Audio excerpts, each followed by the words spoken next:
meron bang nayayabangan sa'yo?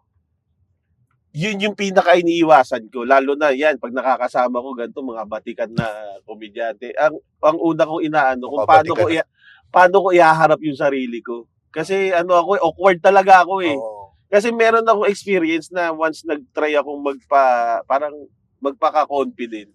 Parang feeling ko yung dati yung artista pa yun eh. Parang feeling ko nayabangan. Siguro may experience sa other social media Content.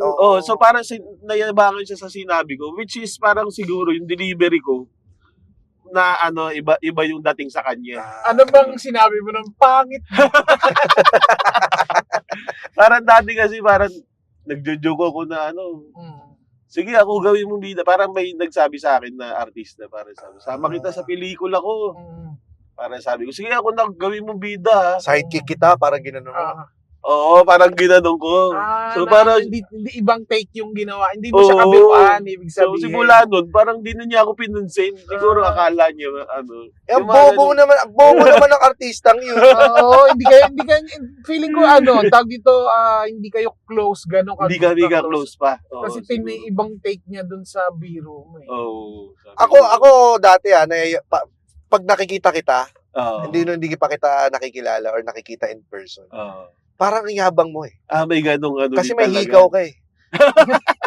Hindi. Ganun ba yun? Ganun ba yun? Meron akong Natanggal na nga ako ng hikaw. Nilipat ko lang sa kaliwa.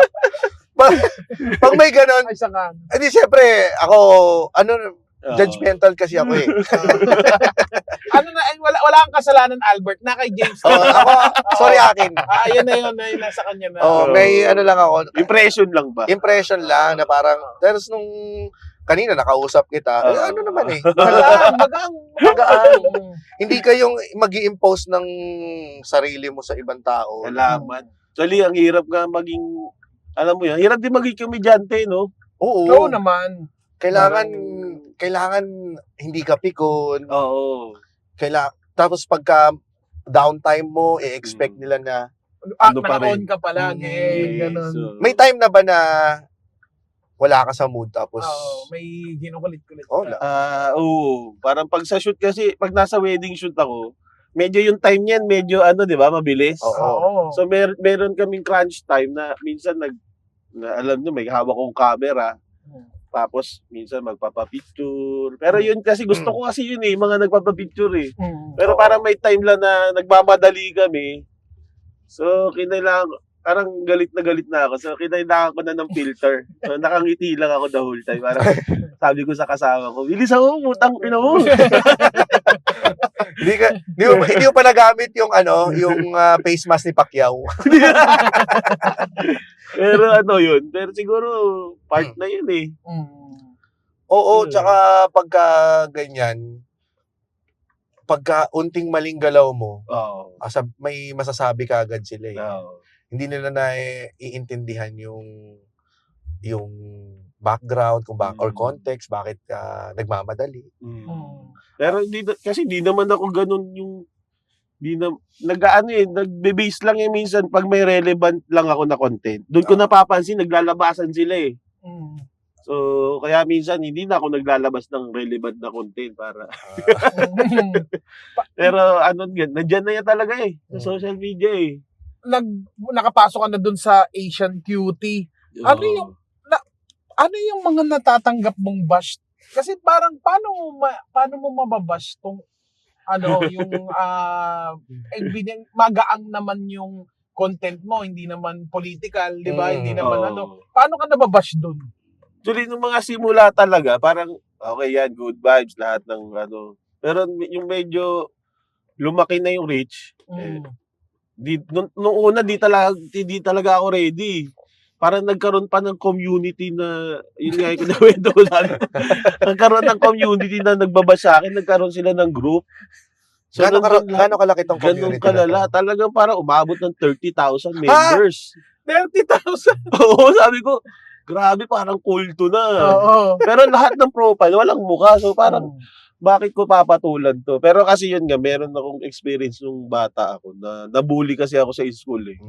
So, nangyari, parang nakita ko din yung brother. Kasi yung brother kong isa, higher ba sa akin ng isang taon. So ito yung laging nagre-remind sa akin. Nung nakita kong binubuli yung brother ko hindi affected. Oo. Nilapitan ko siya, nasa CR kami nung school. Sabi ko, bakit hindi mo sinasagot yan? Binubuli ka na. Sabi niya, ba't ko papatulan yan? Wala namang, parang hindi siya affected.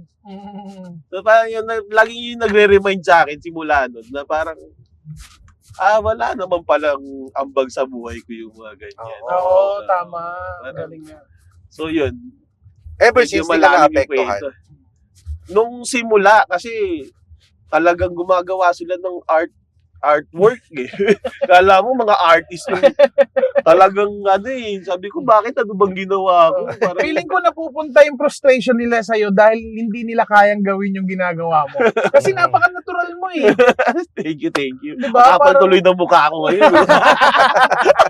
Lalo kumapal eh. ang natural mo, tapos sila gusto nilang makapasok dun sa sa mundo mo, pero hindi nila kaya yun. So, ang pinaka gusto nilang gawin ay hatakin ka pababa. Siguro kasi grabe, parang medyo dark humor na nga yung moment Nakita mo, yun eh. pumasok ka dun sa group? Oo, grabe. Siya nag-create ng group. Ako din basher ko sarili ko eh.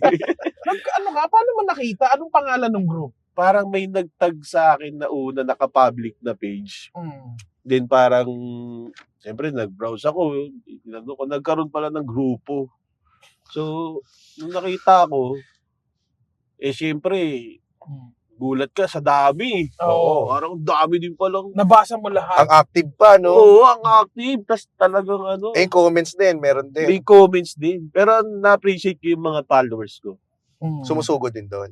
Parang Pagtatanggol. sinasagot nila. Kasi may mga sumusugod sa page ko talaga eh. Oo. Sabi ko, wow, parang okay, ganito na yan. Bahala kayo sa trip nyo. Kaya nga minsan pag ganyan tinatanong ako na parang anong masasabi mo sa mga basher, sabi ko, ako gagawin ko lang kung hanggat wala akong tinatapakan tao, wala akong sasabing masama sa mga putang inang yun. Sorry. Minura. Nasaktan ba ko Nasaktan yung buong 30,000. Kasi malamang may mga tumutupi sa basher. Meron. May mga meron. talagang ayoko na dahil naramdaman nila yung bashing. May mga ganun talaga. Ang dami. Actually, nung time nga na parang ganun, may nag-PM sa akin din na isang creator. Parang sabi nga niya, tuloy mo yung ginagawa mo, maganda yan ha. Huwag mong pansinin yung mga well, sabihin ko na si Kong TV. PNM niya ako noon, parang tuloy mo yung ginagawa mo. So parang nung time na yun, parang okay, naggaganito pala siya. So ang ginawa ko, yung mga binabash na tingin kong hindi naman kabashbash na content creator, pinipihim ko din. Parang okay lang yan ha. Parang minomotivate ko din. Ano ka, giving back. Giving back. Para sabi ko, okay lang yan dahil wala ka namang magagawa kung wala kang gagawin eh. Parang wala ka namang mararating eh kung wala kang pupuntahan. Parang ina-advisean ko lang sila. Sino mga ina-advise mo? Sila Ding Dong Dantes. Ayan, tingnan mo ngayon. Diba? May narating sila. Tuloy mo lang yan, Ding Dong.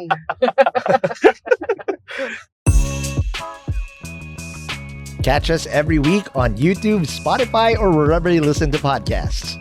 At syempre, i-follow na rin ang official social media pages sa Facebook, Instagram at TikTok para lagi kang updated sa masayang biyahe at kulitan sa kalsada.